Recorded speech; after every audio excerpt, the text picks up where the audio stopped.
দেশি আলু খোসা সহ চচ্চড়ি হবে, সাথে কাঁচা টমেটো। টকটক হবে এই টমেটোটা। দেশি টমেটো দিয়ে বেশি করে পেঁয়াজ দিয়ে, কোনো মাছ মাংস ছাড়া নিরামিষ তরকারি।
টমেটো পরে অ্যাড করতে হবে, তাছাড়া আলু সিদ্ধ হবে না ঠিক মতো।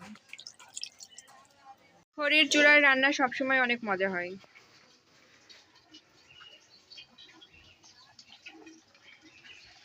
আলু যখন সিদ্ধ হয়ে যাবে তখন এর মধ্যে কাঁচা টমেটো দিয়ে দিব।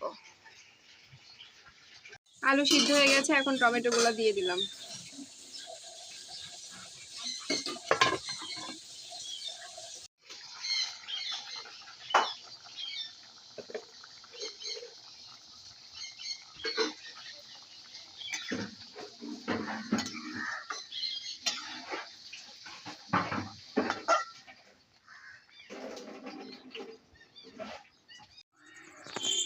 তরকারির ফাইনাল লুক, গামাখা গামাখা হয়েছে।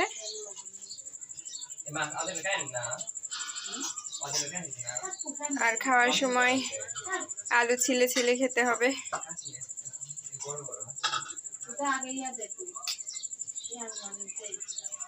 এই নিরামিষ তরকারিটা আমাদের ভীষণ পছন্দ, আপনারা ট্রাই করবেন বাসাতে। Thank you for watching.